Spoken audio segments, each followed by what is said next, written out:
Salut et bienvenue dans le podcast du monde au balcon.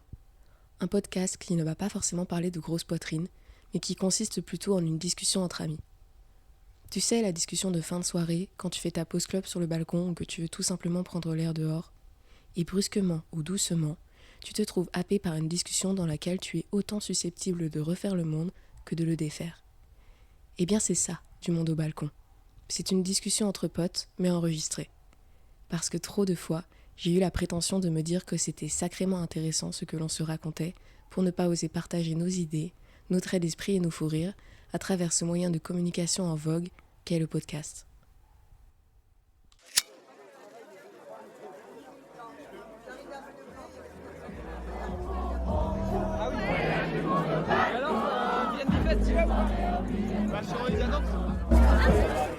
On vous demande toute votre attention.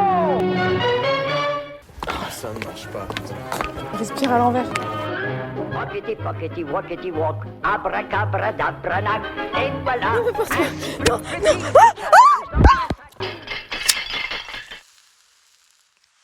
Très bien, nous recommençons. Et aujourd'hui, je suis avec Maëla et on va parler de créativité. J'ai rencontré Maëla depuis que je vis dans le Nord, alors que comme moi, elle est bretonne. Avec du recul, je crois que j'ai rencontré plus de Bretons en dehors de la Bretagne qu'en Bretagne, même si ça n'a aucun sens. On s'est rencontrés car on appartient au même groupe et par la force des choses, on est devenues copines. Membres d'abord d'un groupe composé essentiellement de garçons, nous voilà à nous accoquiner tant et si bien que l'on s'est également créé un groupe composé exclusivement de femmes. Et Maëla s'acoquine aussi bien avec des hommes qu'avec des femmes parce qu'elle a une capacité d'écoute et d'attention telle qu'il est très facile de bien s'entendre avec elle.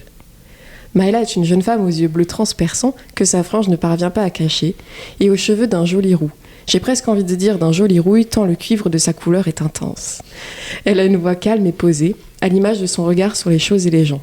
Ce qui la définit, je trouve, c'est son appétence pour des sujets aussi variés qu'opposés et son appétit pour des projets qui impliquent un minimum de créativité. Maëla exerce un métier que l'on qualifierait en bon français de métier passion. Cette expression renferme tant de choses que j'ai de plus en plus tendance à ne pas avoir envie d'utiliser parce qu'elle résume trop. Aujourd'hui, on va décortiquer cette notion, ou plutôt ces deux notions.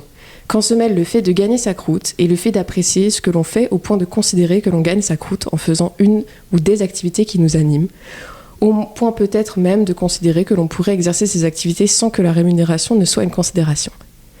Maëla est directrice artistique d'une agence qu'elle a créée, Artel Studio. Il est d'ailleurs tout à fait bien heureux qu'elle participe à ce podcast puisque c'est elle qui a fait la splendide charte graphique du projet du monde au balcon.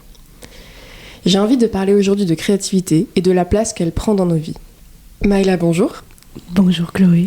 Bonjour les balconos. Ah ouais, on va les appeler les balconos. C'est pas mal. J'aime bien. C'est toi qui as inventé la charte À ne graphique. pas confondre avec les balcanos. Ah, Qui est la balcanos. petite communauté du coup des Balkany. C'est Donc, ça. ouais. Donc rien à voir. Ouais, Attention, non, pas balconos. mélanger. Voilà. Bonjour les balconos, c'est le nouveau nom de nos followers. Je dis nos followers parce que t'es derrière ce projet avec moi, Maëla. Dans l'ombre. La femme de l'ombre. La femme de l'ombre. La femme de l'ombre qui m'a raconté qu'il y a quelques années, tu avais réalisé non pas que tu n'avais rien dans ta vie, mais que tu étais essentiellement focus sur ton travail, dans le sens où tu n'avais pas forcément d'activité annexe ou de passion à côté, parce que tu avais la chance d'avoir un métier qui réunissait un peu tout. Mais en fait, tu as réalisé que c'était pas sain. Ouais, en fait, c'est vraiment ce côté métier-passion, d'avoir toujours voulu avoir un métier créatif. Moi, je suis partie au lycée pour faire des études là-dedans depuis le début. Et en fait, c'est vrai que c'est tellement créatif et j'ai tellement appris et c'était tellement enrichissant que ça comblait en fait toute cette partie qu'on peut avoir souvent en dehors du travail, en fait, que moi je trouvais dans mon travail, et j'ai souvent eu l'impression de ne pas travailler, en fait. Le truc, c'est qu'au bout d'un moment, je me suis quand même dit, est-ce que c'est pas un peu dommage de se contenter du travail pour exercer sa créativité ? Parce que forcément, il y a un objectif, il y a un client, il y a un tarif, etc. Et du coup, la créativité est très guidée, il y a beaucoup de process, ça devient presque automatique. Et du coup, c'est pas une créativité qui permet de vraiment extérioriser. Donc, j'ai essayé de retrouver par ailleurs en fait d'autres tâches ou d'autres activités qui permettent d'exercer la créativité d'une autre manière en fait que dans mon métier. Et du coup, ça t'a aidé à encore mieux apprécier ton métier, peut-être? Ou apprécier l'aspect professionnel de ta créativité? Ouais, en tout cas, de séparer un petit peu les deux. Par exemple, je me suis pas mal détachée dans le métier de ce côté créatif, dans le sens où parfois il y a des clients qui se contentent de la moitié de ce que je pourrais faire pour eux, et c'est très bien. Et en fait, il n'y a pas besoin des fois de faire du zèle ou de faire absolument ce dont ils ont besoin parfaitement. En fait, c'est très bien aussi de faire la moitié de ça et de faire des choses qui sont parfois aussi pas dingue. Ça arrive chez certains tu veux dire clients. d'accepter des projets qui en fait t'emballent pas, ou en tout cas qui nécessitent pas trop de créativité de ta part. C'est ça. Mais en fait, ça te plaît aussi d'avoir ça.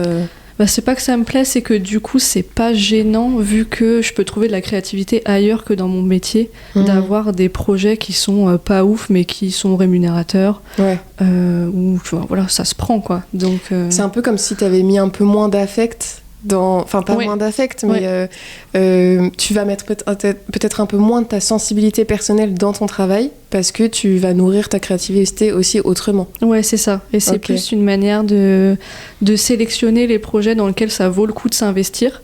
Ou parfois, c'est pas forcément lié en plus à la rémunération, mais parfois il y a des super projets qui, moi, m'inspirent particulièrement ou qui sont portés par d'autres valeurs. Et du coup, là, c'est intéressant de peut-être en faire un peu plus, d'aller chercher plus des choses innovantes, de regarder ce qui se fait ailleurs et de passer du temps, en fait, alors que d'autres, il n'y a pas forcément d'intérêt d'en faire plus, puisque de toute façon, voilà, selon le client et selon le sujet, ça n'a pas forcément d'intérêt parfois. Ok. Mais justement, tu l'as dit tout à l'heure, j'ai envie de rebondir sur la notion, tu as dit le mot process. Et en fait, derrière le terme métier-passion, c'est-à-dire que ta créativité, elle va être encadrée. Il va y avoir une méthodologie que tu vas appliquer. Et en ça, la créativité dans ton travail va être différente de la créativité dans ta vie et dans tes passions. Oui, parce que là, il y a toujours un objectif de communication, là en l'occurrence. Donc, la créativité, elle est toujours guidée par des choix logiques. En fait, le but dans mon travail, dans mes présentations, c'est que le client ne soit pas sur un jugement de goût à la fin. Et qu'ils ne me disent pas j'aime pas le bleu ou j'aime pas le rouge, mais qu'ils se disent on a mis du rouge parce que c'est logique, parce que ça a été réfléchi.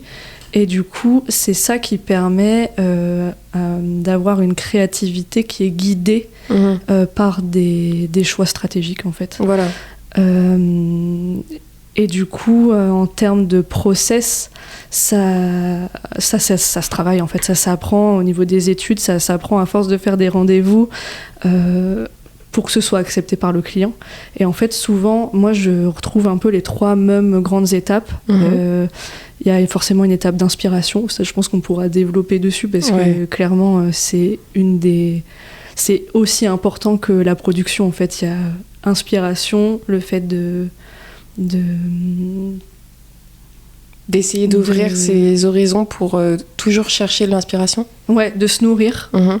Et ensuite, il y a la production où là, il faut exécuter quelque chose, quoi. Donc, il y a la phase d'inspiration. Là où il faut faire attention, je trouve, c'est que ça peut très vite être bloquant de chercher, de se comparer. Forcément, moi je suis dans un métier, il y a plein d'agences, il y a plein de studios qui font des super trucs dans plein d'univers différents et on peut pas toujours tout faire et être bon partout. Et du coup, ça peut être un piège aussi, ce côté inspiration. Je sais que chez certaines personnes, ça peut presque être... au contraire, pas du tout moteur, mais plutôt oppressant, immobilisant. Ouais, c'est ça. C'est vrai que parfois, le fait de se comparer, ça peut juste freeze tes pulsions de créativité et te bloquer totalement. Ouais. Par peur de faire des erreurs. Ça va forcément être moins bien. Quand on voit des choses qui sont ultra bien faites et ultra léchées, et d'ailleurs les réseaux sociaux, c'est que ça, c'est l'essence des meilleures choses et des meilleures images de chaque projet. On ne sait pas tout ce qu'il y a eu derrière. Et du coup, d'être inondé d'images qui sont très travaillées et qui ont demandé énormément de temps, mais de voir que ça, en fait, ça peut ça peut être un peu compliqué en fait au niveau de l'inspiration de se dire oula, mais moi je vais commencer, je vais faire des recherches, ça va être nul. Il y a toujours une phase où c'est nul en fait quand on produit quelque chose. Les premières, moi j'appelle ça les idées zéro. C'est les trucs, c'est l'idée de base, mais il faut la faire parce que sinon elle reste dans ta tête et tu vas pas pouvoir aller plus loin en fait. C'est un peu comme la première crêpe qui est toujours ratée. Ouais, c'est exactement ça. Toujours une petite allégorie bouffe. Breton. Et breton en plus. Donc, ouais, il y a cette étape-là d'inspiration qui est ultra importante. Ensuite, moi, j'ai toujours une phase d'expérimentation et de test. Donc là, ça rejoint exactement ce que je disais, en fait. Il faut produire, faut pas avoir peur de faire des choses qui sont nulles. En général, je fais quelque chose, je duplique, je modifie, je teste plein de choses.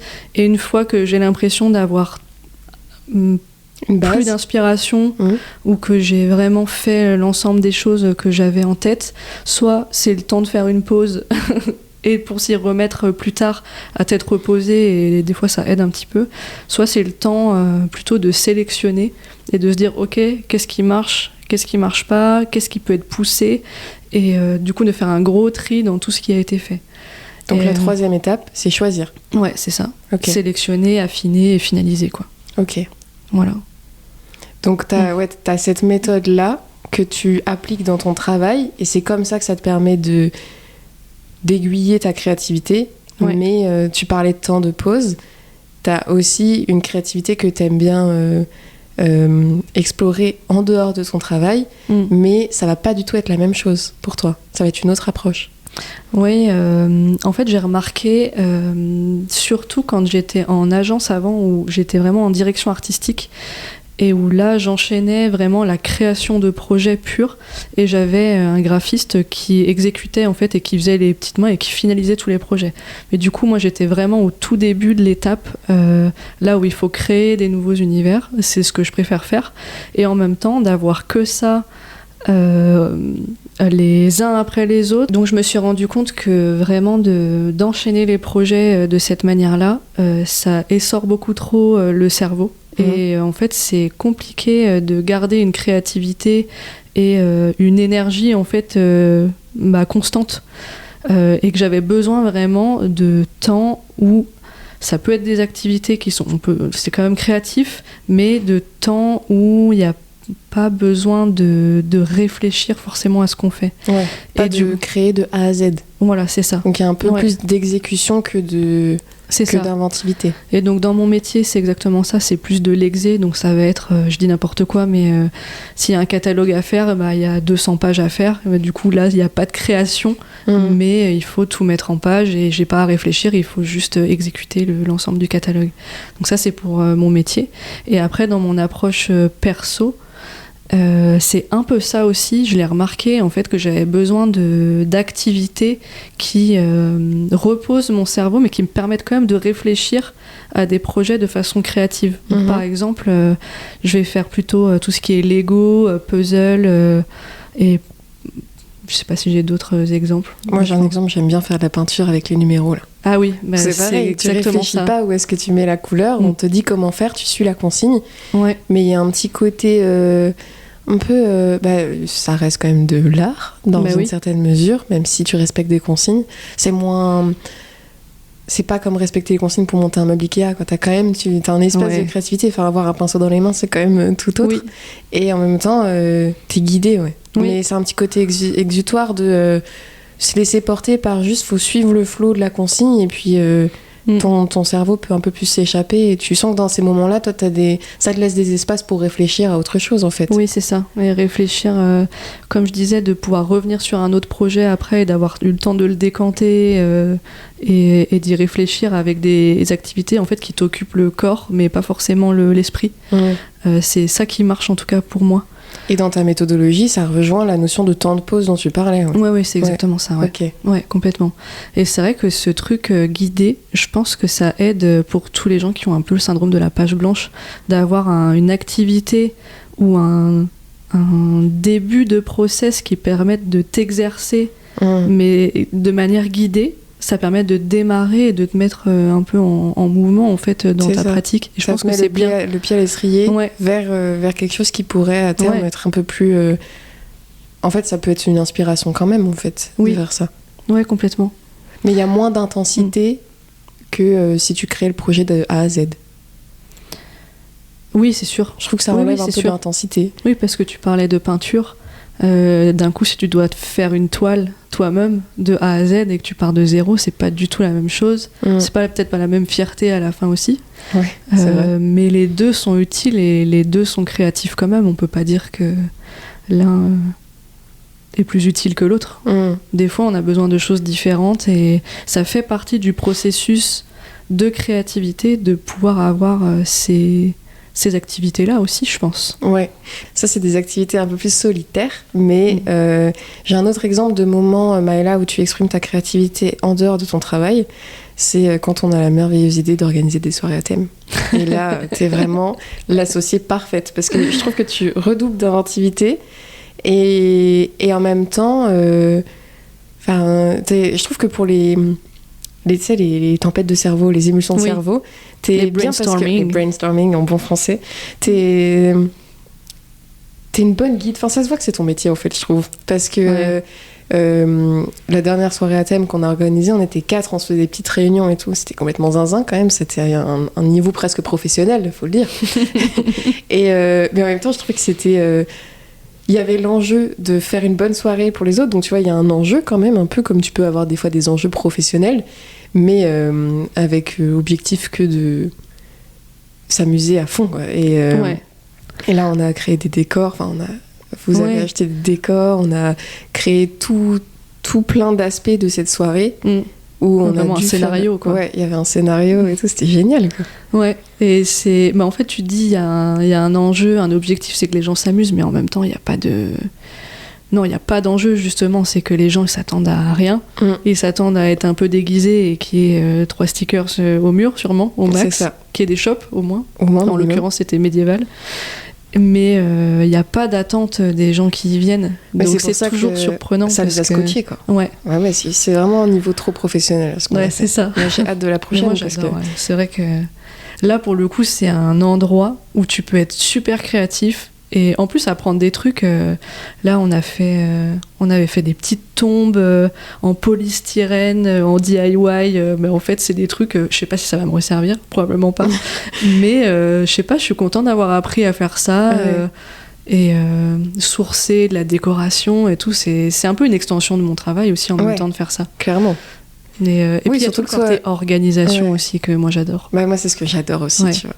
Et c'est pour ça que la créativité, enfin la notion de créativité, tu sais, quand on se dit quelqu'un a un métier artistique, on peut vite s'imaginer le peintre avec son studio ou son atelier en bazar, de la peinture partout, de la peinture sur les doigts et tout, alors qu'en vérité, quand tu en fais ton gagne-pain, l'organisation elle est essentielle et c'est quand tu vas appliquer une méthode que tu vas le plus réussir à déjà à bien vivre de ton métier et à bien... Enfin, je trouve que cadrer ta créativité, c'est ça qui va t'aider à justement ne pas forcément avoir le syndrome de la page blanche parce que tu vas appliquer tout le temps des méthodes et tu vas progresser en fait. Ouais. C'est ça qui compte aussi. Oui, je pense. Mais après, moi, c'est ma méthode à moi. Et du coup, je sais que j'ai jamais de syndrome de la page blanche, par exemple, ou j'ai jamais quelqu'un qui vient nous demander un projet et j'ai pas d'idée. Ça m'arrive jamais. Mais je pense qu'il y a plein d'autres façons de le faire aussi. Et il y a sûrement des gens qui ont besoin d'être plus dans l'association d'idées, dans, comme tu disais, le brainstorming. Peut-être que ce soit moins cadré et plus expérimental. Surtout que moi, je suis vraiment dans la partie design, mais il y a des gens qui vont être plus artistes, par exemple, qui vont être graphistes, mais artistes. Et là, pour le coup, je pense que l'approche, elle doit être bien différente, parce que c'est pas les mêmes rendus, c'est plus expérimental, et du coup, peut-être que le processus de créativité, il est complètement différent, quoi. Mais ça dépend aussi du contexte dans lequel tu travailles, parce que quand tu travailles avec des gens, l'organisation, elle est forcément nécessaire aussi, tu vois. Oui, et là, sûr. Pour notre histoire de soirée à thème, il y avait une organisation où il fallait quand même réfléchir à où et quand et anticiper l'achat de certaines choses, de décors, etc. Il fallait aussi anticiper la création de jeux. Et donc, l'organisation, elle est quand même toujours nécessaire. T'es pas obligé de forcément cadrer tout. Oui. Mais il y a une organisation qui doit se faire Ah oui, par la force des choses. Forcément. Et puis à partir du moment où tu es rémunéré, où il y a forcément une deadline, tu vas pas pouvoir mettre 1 an à sortir un projet, c'est obligatoire. Ouais, c'est ça. Donc ça peut être bloquant aussi pour des gens. Je sais que moi, je procrastine pas trop, mais j'avais un ami en études qui était hyper doué, mais par contre, il faisait tout la veille. Et il avait des super notes et tout, mais vraiment procrastinateur jusqu'au dernier moment. Et sous la pression, il sortait des trucs de fou, quoi. Bah, c'est ça, c'est peut-être que lui, il était bon pour travailler dans l'urgence Ouais. et qu'il était peut-être encore plus créatif et, Ouais. et il avait plus d'inspiration dans l'urgence. Mais je comprends, moi, cette notion d'intensité.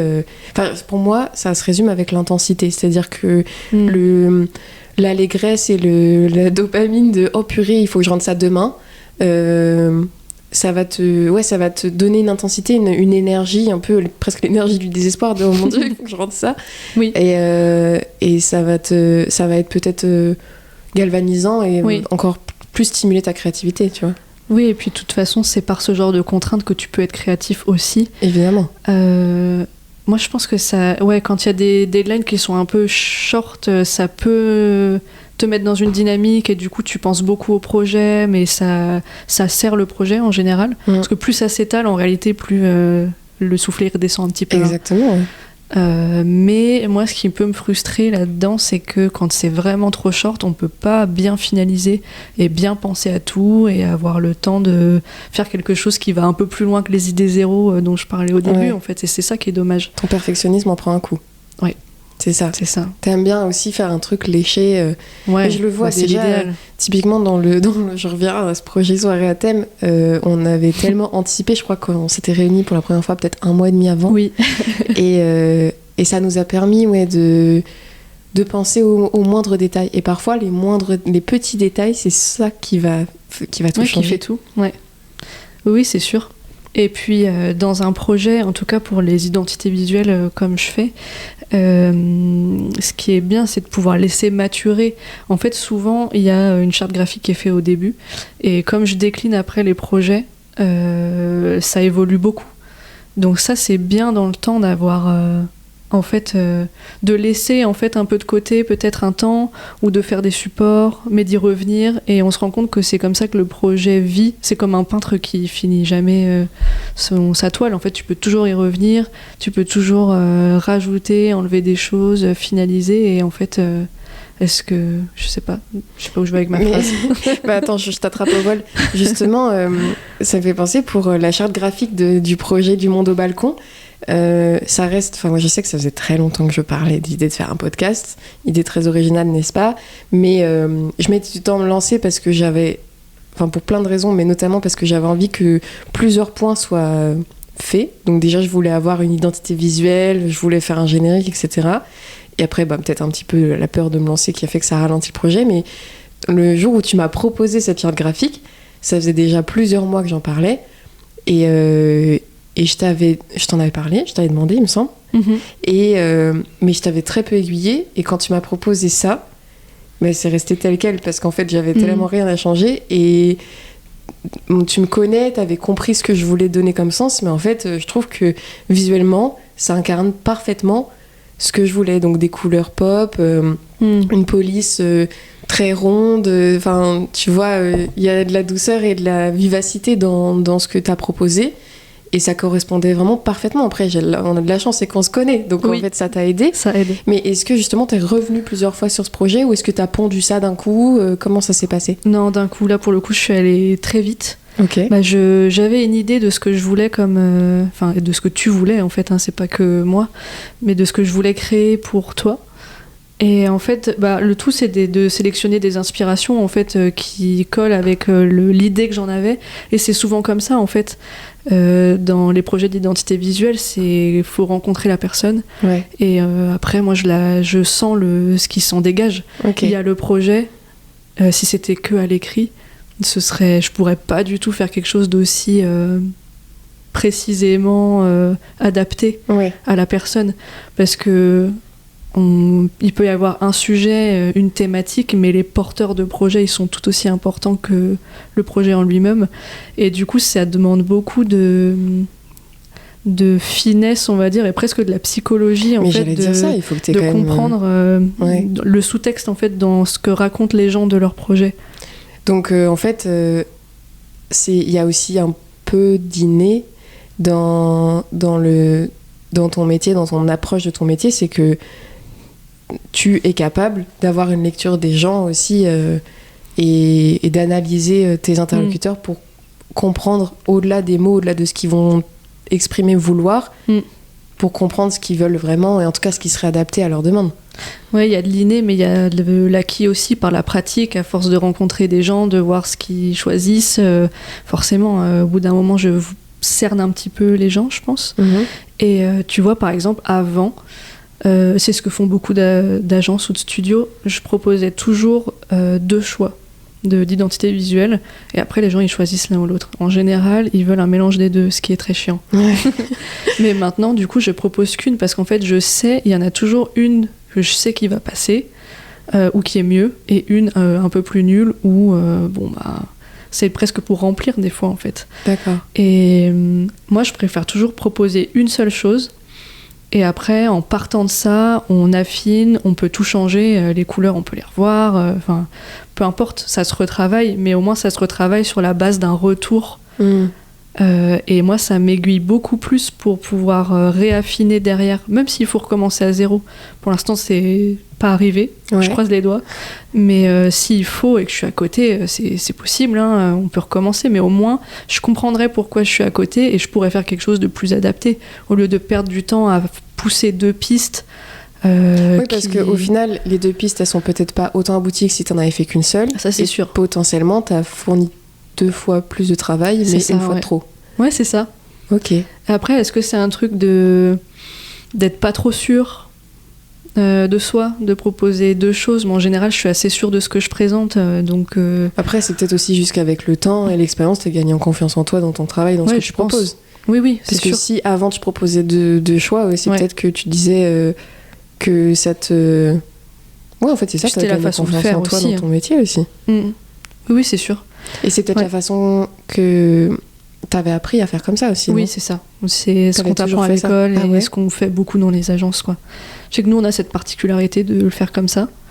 Et par contre, ce que je fais souvent, c'est que ça peut être un crescendo de, on va dire, une piste un peu safe. Et après, si on veut aller plus loin ou être un petit peu plus zinzin, voilà ce qu'on peut faire, et de faire un pied dans la porte comme ça, en fait. Ah, ok. Et c'est la même piste, on n'est pas... forcément, si on est logique par rapport à ce qu'on disait avant, tu vois, il y a les inspirations, l'analyse, et comme je disais, il ne faut pas que ce soit un jugement de goût, parce que sinon, c'est le meilleur moyen pour que la personne, elle adhère pas vraiment au projet. Donc... si on est logique et qu'on dit il faut du rouge parce que ça a du sens, d'un coup si on propose une autre piste avec du bleu, on se contredit en fait. Ouais. Donc il vaut mieux être très clair et avoir un déroulé, je trouve. Oui, et puis arriver avec un minimum de certitude et d'assurance, ça va aussi, déjà ça peut conforter tes clients de se dire ok, j'ai fait le bon choix de faire appel à eux.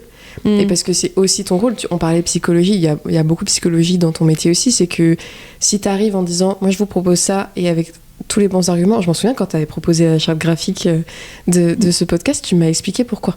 Oui. Il y avait des raisons pour lesquelles tu as choisi ce type de police, tu m'as proposé de procéder comme ci, comme ça pour créer les visuels, tu m'as expliqué pourquoi tu avais choisi ces couleurs-là, et en fait à partir du moment où déjà il y a des explications, il y a les sous-titres, ça t'aide à... Enfin, ça donne de la consistance, en fait, à ton travail. C'est clair. Et ouais, dès qu'il y a des raisons, des bonnes raisons, ça ne peut que faire en sorte que ton client soit d'accord avec ton projet. Et ça donne du sens, et tu vois... Parce qu'il n'y a pas que proposer le visuel, en fait. Il y a aussi expliquer, dire ça va bien avec votre projet, ça va bien avec vous. Enfin... Ouais, c'est beaucoup de pédagogie, en fait, pour faire accepter... un projet, une identité visuelle, forcément, il faut...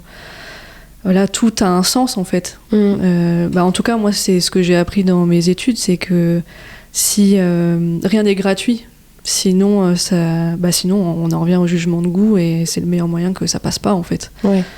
Et puis moi, je préfère travailler comme ça, donner du sens aux choses. Je trouve que c'est plus logique et on en revient au sujet principal sur la créativité. C'est que c'est plus facile de défendre un projet et de créer quand on sait quoi chercher. Ouais. Parce que d'un coup, si on se met pas de contraintes et qu'on se dit pas il faut que je mette telle couleur ou telle typographie parce que je veux donner ce ton-là à cette entreprise-là par rapport à ses objectifs et positionnement, etc. Bah, du coup, on enlève toutes les contraintes et d'un coup, là, c'est compliqué de faire un choix. Ouais. Donc... Mais en fait, quand j'y pense, quand tu disais que t'avais pas le syndrome de la page blanche, c'est aussi qu'avec... déjà, t'as quand même ta patte, donc ta manière de faire les choses. Donc déjà, ça, c'est un premier rail sur lequel tu te mets. Et le deuxième rail, c'est trouver du sens par rapport à la demande du client. Et déjà, avec ça, ta créativité est aiguillée. Oui. Ensuite, tu appliques ta méthode. Bon, c'est pas si bête et méchant que ça, mais c'est pas forcément miraculeux. Ah ouais, après, on fera un podcast influenceur où tu vas expliquer ok, il faut faire comme ça et tu vas gagner temps et ça va être super. Et je le ferai que avec ChatGPT. Mais parlons-en de ChatGPT, excellent. Mais là, transition. Tu m'aides à faire une transition. J'avais envie, on a parlé d'inspiration, et d'ailleurs, on pourrait en parler longuement. Mais je vois, donc pour avoir travaillé avec toi dans des projets autres que professionnels, t'es la première personne que j'ai vue autant utiliser ChatGPT. Et c'est grâce ou à cause de toi que moi aussi, je l'ai intégré dans mon quotidien. Et en fait, le téléphone, globalement, c'est un outil, tu vois, c'est un peu une extension de notre... Enfin, c'est une extension de notre main, de notre corps. Et je sais que t'es comme moi aussi, tu notes beaucoup de choses. Tu as des petites notes dans ton téléphone, typiquement les phrases à la con, ou les phrases peut-être inspirantes ou inspirées des gens qui nous entourent. Moi, j'ai une note phrase de copains, c'est indécent tout ce qu'on y trouve. T'as ça aussi. Moyennement inspirant, en général. Parfois, parfois profondément débile, mais du coup, il y a un potentiel comique qu'on peut retrouver. Et même le téléphone est une source d'inspiration par rapport à des applications comme Pinterest ou Instagram. Tu parlais d'être influencé par les autres, ou en tout cas de s'inspirer des autres, et donc avec le risque de la comparaison. Mais dans le téléphone, ça renferme donc beaucoup d'outils qui sont des guides à l'inspiration, mais qui peuvent avoir une tendance un peu néfaste. Enfin, qu'est-ce que tu peux dire sur cet outil téléphone ? Alors, ce côté pouvoir prendre des notes tout le temps, je trouve ça trop bien en termes de créativité. De toute façon, je pense que t'es un peu comme moi, t'as tout le temps des bonnes idées quand c'est pas le moment. Exactement. Donc, vraiment pouvoir prendre des notes pour pouvoir juste y revenir après, plus tard, ça c'est top. Après, je crois qu'on en a parlé un tout petit peu au début du podcast, mais le fait d'être confronté toujours à des super images, le côté comparatif, du coup, ça peut être très bloquant. Et après, sur ChatGPT, enfin en tout cas les IA de manière générale, moi je le vois vraiment comme un super outil pas pour être encore plus créatif, parce que je pense pas que ça nous aide à être créatif non plus, mais en tout cas peut-être pour s'affranchir des tâches où on n'a pas forcément de valeur ajoutée. Par exemple, si je dois écrire un post LinkedIn, peut-être sur ChatGPT, je sais bien. Ouais. Parce que c'est pas un réseau où j'ai besoin d'être forcément créatif.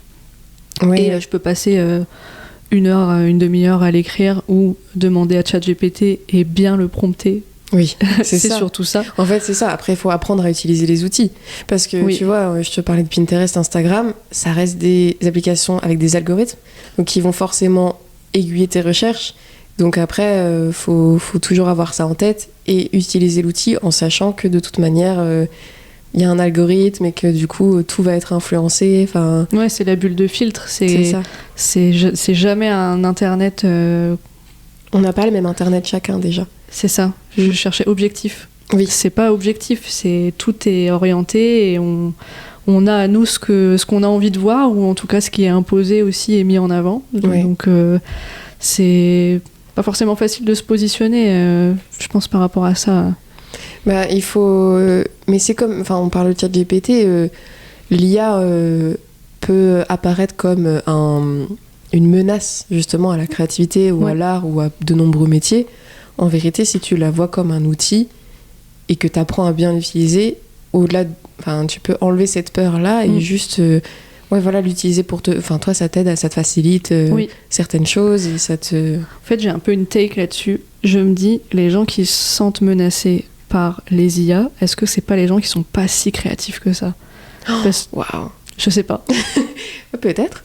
Ou alors on parlait de divers éléments qui peuvent te paralyser. La comparaison, la peur, ça peut paralyser aussi. Et donc, peut-être des fois, il faut se départir de ce sentiment-là de peur. Oui. Et un peu foncer dans le tas et dire je vais essayer de l'utiliser. Oui.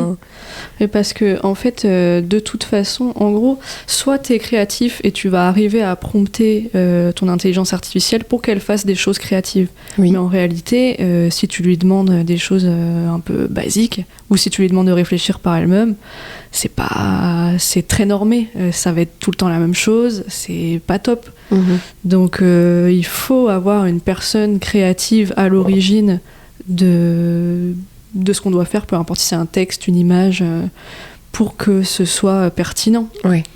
Ou si on veut produire directement avec. Après, sinon, c'est juste une aide, et ça aide à la réflexion plutôt que de produire quelque chose de finalisé. Donc, pour moi, c'est pas trop une menace, en tout cas à ce stade-là. Après, on sait pas comment ça peut évoluer. Hein. Peut-être que je suis pas du tout visionnaire. Je ne sais pas. Je pense que il faut aussi vivre avec son temps et utiliser les outils qui sont à notre disposition, mais les utiliser le plus intelligemment possible. Ouais. Moi, j'ai un client, par exemple, qui a un magazine mensuel, trimestriel, et ils n'ont pas le budget pour créer des illustrations pour... je sais pas, une vingtaine d'articles à l'intérieur pendant un trimestre, c'est beaucoup trop cher. Donc j'ai deux solutions, soit je passe par de la banque d'images gratuite, qui est nulle, tout simplement. C'est pas top. S'il n'y a pas d'ambiance vraiment en termes de style photo, c'est gênant. Soit j'essaye de trouver quelque chose de sympa avec Midjourney. Et du coup, c'est ce que j'ai fait. Et là, on a trouvé un super style. C'est inspiré dans le style de Hergé.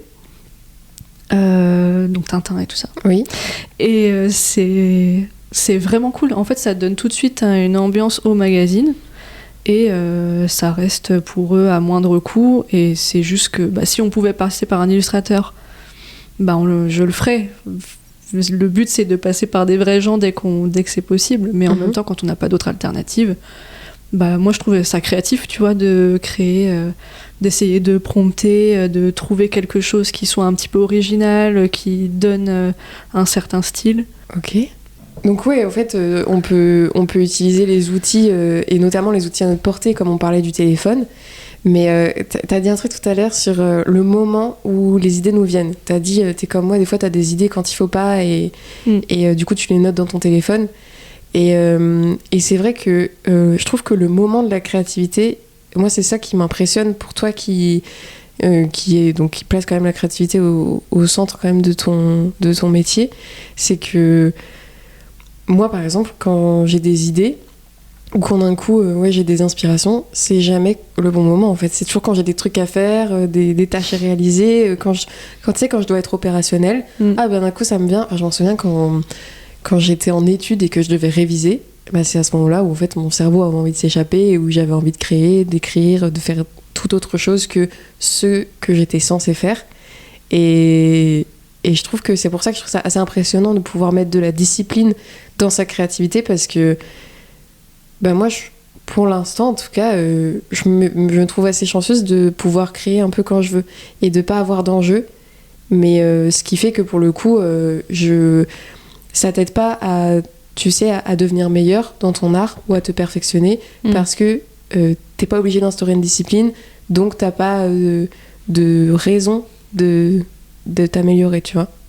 Oui, et en même temps, justement, c'est ce que je cherchais quand j'ai commencé à faire des choses en dehors de mon travail, à retrouver de la créativité en dehors, c'est d'avoir de la créativité sans but, en fait.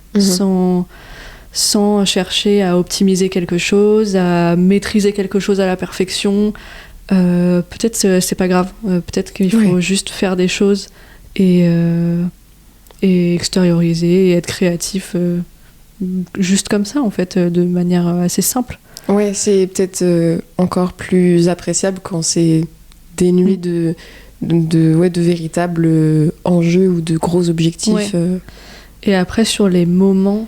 Moi, quand je suis créative, c'est quand je suis sous la douche, quand je prends le train. Ouais. Quand, tu vois, il y a des lieux aussi, des lieux et des moments.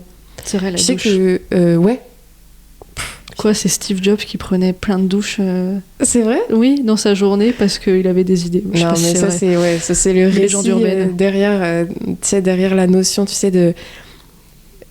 c'est l'entrepreneur, tu vois, la figure de l'entrepreneur, à quel point c'est très valorisé de nos jours, tu vois, l'entrepreneuriat et le self-made man, tu vois.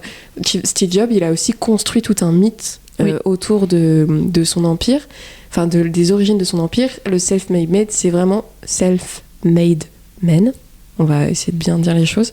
C'est vraiment, tu sais, celui qui a commencé à créer dans son garage, qui est parti de rien, et puis ensuite il a créé une énorme entreprise. Oui. Et tout ce mythe-là, je trouve, crée un peu des légendes urbaines autour de la notion de créativité et de ah, mais en fait, il faut faire comme ça, tu vois. Ouais, il faut commencer dans son garage, il faut commencer tout seul. Tu sais, c'est aussi des gens qui ont commencé, enfin, il y a des mythes comme ça, mais je pense notamment à Steve Jobs, mais c'est des gens qui ont commencé au début, ils se sont pris des murs, tu vois. On lui a refusé. Ah, il n'a pas été embauché. Ah, du coup, il a dû créer tout seul. Et puis, il s'est associé, mais il a été trahi. Enfin, tu vois. Ouais, et c'est marrant parce que ça porte un nom, c'est le syndrome du survivant ou le biais du survivant. Ah oui. De regarder en fait les gens qui ont réussi et de se dire, ok, il faut absolument faire comme eux pour réussir aussi, sans regarder les autres qui n'ont pas réussi et ne pas reproduire les mêmes erreurs, ou peut-être il y a un pourcentage de chance, et ça devient un peu la recette. Et ce biais, il vient d'une anecdote, il me semble, pendant la Seconde Guerre mondiale, où les Américains regardaient les avions qui revenaient pour renforcer leur blindage. En fait, ils observaient là où il y avait eu des balles, et ils se disaient il faut absolument qu'on renforce là pour pouvoir sécuriser nos avions. Sauf qu'ils n'ont pas pensé que peut-être ceux qui revenaient pas avaient des trous là où il fallait renforcer les blindages, et à l'inverse, du coup, pas renforcer les blindages là où il y avait les trous des avions qui revenaient. Ouais, d'accord. Voilà. Ok. Donc, et donc ça s'appelle le biais du survivant. Voilà, il faut bien penser que les modèles qui ont réussi, en fait, c'est pas forcément une recette miracle. Il faut aussi s'intéresser peut-être à des gens qui ont moyennement réussi ou peut-être qui n'ont pas réussi et qu'on retient pas, en fait. Voilà. Bah ouais, c'est, tu veux dire, s'inspirer d'expériences ratées pour pas refaire les mêmes erreurs et... Ouais, c'est ça. Mais en plus, c'est vrai que les échecs sont les meilleures leçons, donc en fait, s'inspirer de gens qui n'ont pas forcément réussi, qui se sont cassés la gueule à tel moment, ça peut aussi t'aider à toi renforcer ton projet, quoi. Ça devient un podcast motivationnel. Ouais, ça y est, on est sur LinkedIn. Ouais. Ça y est. On va faire des posts LinkedIn avec des petits emojis avant chaque paragraphe. Non, au secours. Oh non, l'enfer. Mais en plus, t'as raison, j'ai ce côté, il faut la bonne idée, mais la bonne idée, elle suffit pas, il faut la bonne idée au bon moment aussi. Je sais que ma mère a eu un patron, à un moment, qui avait eu l'idée des meubles en kit. Alors, il y a une grande enseigne qui fait ça maintenant, il me semble. Je crois. Ouais. Et quand même, ça cartonne, quoi. Donc tu te dis, le gars était visionnaire, c'était dans les années, du coup, 80. Peut-être ça existait déjà, Ikea, mais c'était pas populaire du tout, pas du tout en France, en tout cas. Et tu te dis, il a tenté le truc et ça n'a pas du tout marché. Et les gens, ils se disaient, mais c'est nul. Franchement, quelle idée de merde. Je vais pas payer un truc et le monter moi-même. C'est fou, quoi. Donc, comme quoi, il y a toute une question de bonne idée, de bon contexte. moment, et de savoir l'expliquer et de savoir la présenter aussi, j'imagine. Mais il y a aussi un autre élément, c'est aussi savoir bien s'entourer, tu vois. Bien s'associer ou avoir la chance de rencontrer quelqu'un. Ça va être aussi s'entourer de gens, même dans ton entourage, donc parmi tes proches, qui vont t'inspirer d'une manière ou d'une autre. Et je vois par exemple, si je reviens à cette idée de podcast, moi toute seule, j'aurais pas fait un truc comme ça. J'ai été énormément aidée. Déjà, j'en ai beaucoup parlé. Donc, tu essaies déjà d'ailleurs parler d'un projet, ça t'aide à te dire bon, bah c'est bon, j'en ai parlé à trop de gens, je suis obligée de le lancer. Et toi, tu m'as fait la charte graphique qui est un travail immense et j'aurais jamais été capable de faire un truc aussi beau. Et même moi, j'ai été beaucoup aidée et inspirée et Enfin, même le nom, je l'ai pas trouvé toute seule. Hein, tu vois, il y a tout un... Enfin, en fait, tu peux aussi trouver tes inspirations de ton entourage sans que ce soit forcément nommé, mais ça va être le temps de rendre mature ton idée. Oui. En fait, tu vas te nourrir de divers facteurs et notamment de gens. Oui, c'est clair. Justement, moi, je travaille pas toute seule. Du coup, je travaille avec un associé. Et c'est ça que j'aime bien, en fait, c'est que en discutant, on a un ping-pong qui fonctionne hyper bien. Et on va... Peut-être qu'on y arriverait chacun de notre côté. Enfin, c'est sûr qu'on arriverait à faire chacun de notre côté, quoi qu'il arrive. Mais tu réfléchis plus vite et pas de la même manière. Donc, en fait, ça apporte d'autres angles, d'autres façons de penser. Et puis, ça marche bien. Et puis, on est dans un groupe d'amis, nous, où tout le monde est créatif à sa manière aussi. Ouais. Donc, c'est chouette de voir les différents points de vue et les différents types de créativité. Oui. Parce que personne va dire la même chose sur un sujet, sur un projet. Et chacun peut apporter sa petite pierre à l'édifice et du coup avoir quelque chose qui mature. Et après, ça peut être des idées que tu prends pas. Ouais. Mais en tout cas, ça nourrit quand même le process, le projet, quoi. C'est vrai. C'est vrai que s'entourer de gens différents qui vont, tu sais, chacun avoir soit une spécialité, soit une vision des choses. Enfin, on parlait de sources d'inspiration. On n'est pas tous inspirés par le même type d'art, tu vois. On va avoir des gens autour de nous qui vont apprécier l'art pictural, d'autres qui vont... tu vois, par exemple, en cinéma, moi, j'avais jamais regardé d'animé avant de vivre en coloc avec François, qui m'a fait regarder des animés. Et c'est pas forcément un type d'art auquel j'ai adhéré, mais au moins, j'ai rajouté ça à ma palette, tu vois. Oui. Et des fois, tu peux puiser des inspirations de tes proches qui sont fans de telle ou telle chose. Enfin, je sais que moi... je me suis intéressée au monde des jeux vidéo, je me suis intéressée au monde de la photographie en vous côtoyant tous les uns les autres et en me disant « Ah, mais en fait, cet art-là, je le connais pas trop, je vais aller voir de plus près et puis je vais écouter des gens passionnés m'en parler. » Et en fait, tu peux puiser tes inspirations comme ça aussi. Ouais, et du coup, on en revient au début de ce côté inspiration et de sortir de son champ de compétences ou de son métier. Ouais. Où moi, par exemple, je vais pas m'inspirer que de graphisme, je vais m'inspirer de plein d'autres choses, et il faut. Et d'avoir des personnes dans plein d'univers différents, ça fait que c'est hyper enrichissant sur les références, sur à quoi ça te fait penser. Les films, tout ce qui est culture en fait. Films, séries, musique, tout ça. Même si on doit faire des expos... il y a une personne qui va proposer peut-être de faire un truc où les autres seraient pas allés et du coup ça permet de voir des choses qu'on n'aurait pas fait forcément de nous-mêmes en fait. Donc c'est ça qui ouvre le champ aussi, nos connaissances et puis ça reste une source d'inspiration inépuisable en fait, les autres. Oui. Oh, c'est beau. Je crois que sur cette phrase philosophique on va pouvoir s'arrêter. Qu'est-ce que t'en dis, Maëla ? Est-ce qu'on s'arrête ? Est-ce qu'on s'arrête ? Est-ce que j'ai une note ? Une note dans ton téléphone ? Probablement.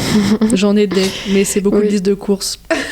Moi aussi, des listes de courses, c'est vrai. C'est vrai que j'ai par milliers. Et tu sais, à chaque fois, je me dis, j'ai une liste... Enfin, une note liste de courses et je devrais la garder. Non, pas du tout. J'en recrée à chaque fois. Toujours. Du coup, quand je vais faire des courses... Je tape dans mon appli notes liste de courses et j'ai 4 notes liste de courses. Je ne sais plus où donner de la tête, c'est terrible. Souvent, il y a 2 trucs dedans, mais c'est pareil, parce que moi, je pense à ma liste de courses au moment où je suis pas du tout en train de faire ma liste de courses. Bien je me dis, purée, faut que je prenne un œuf. Et du coup, j'ai juste une note avec marqué œuf, une note avec bœuf haché, ça n'a aucun sens. D'accord, donc t'achètes des œufs à l'unité, toi. Ouais. Uniquement. Sinon, j'aurais dit eux, mais dans la phrase, c'était pas... Ça rendait pas bien. Ouais, non, c'était pas hyper fluide. Au moins, t'as bien conjugué le singulier pluriel. C'est top. C'est super. Je crois qu'on peut s'arrêter là-dessus. Peut-être que dans le prochain épisode, on parlera de notre future soirée à thème, parce que j'ai des petites idées à te soumettre et franchement, j'ai hâte. Mais en tout cas, merci beaucoup, Maëla. C'était hyper instructif. J'ai appris plein de choses. Et j'espère que les auditeurs et auditrices aussi. Les balconos. Les balconos, qu'on va appeler désormais comme ça. Allez voir le travail de Artel Studio et le travail de Maëla et Jérôme derrière ce studio. Et vraiment encore merci beaucoup d'avoir fait cette charte graphique magnifique. Avec grand plaisir. Merci Chloé. Au revoir. Au revoir.